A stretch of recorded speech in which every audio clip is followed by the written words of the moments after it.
Why did God become man? So, we already know that humanity suffers from the consequences of original sin. When we are born into this world, we don't tend automatically towards the good, but rather to self-centered egotism. We prefer to revolve around ourselves. We lack true friendship with God. We lack sanctifying grace. We lack the supernatural life that develops out of grace. So we're lacking a few things, but what we have in abundance are faults and sins. A whole mountain of them. All of this stands between us and God. So how do we get rid of this mountain? We can be sorry for our sins, and this is the first step. But sin, as we've already talked about, is in the end always a lack of love towards God. It offends God and therefore requires His pardon. God has to act. That's the only way we're going to get rid of the mountain. So God has to act. And He does.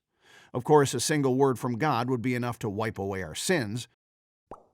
But He chose another way, a way that brings man back to Him in a superabundant and most beautiful way. God becomes man. And He becomes man to accomplish three things. First, after what we've been talking about, you can probably guess this one. He becomes man to save us. How exactly this redemption works, we'll try to understand later.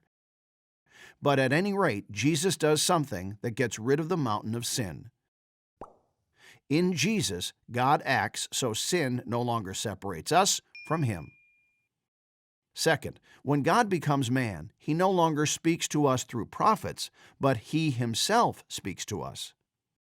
Jesus brings us the fullness of God's revelation. More and deeper than ever before, we can realize who God is. And the more we know God, the better we can love Him. Third, in His words and in His deeds, Jesus gives us an example of how to live a just life. He shows us the way that leads to heaven. These three things God accomplished by becoming man. And in fact, there is one particular moment in the life of Christ where these three things come together perfectly: on the cross. On the cross, our redemption is accomplished. On the cross, we realize the truth that God is love.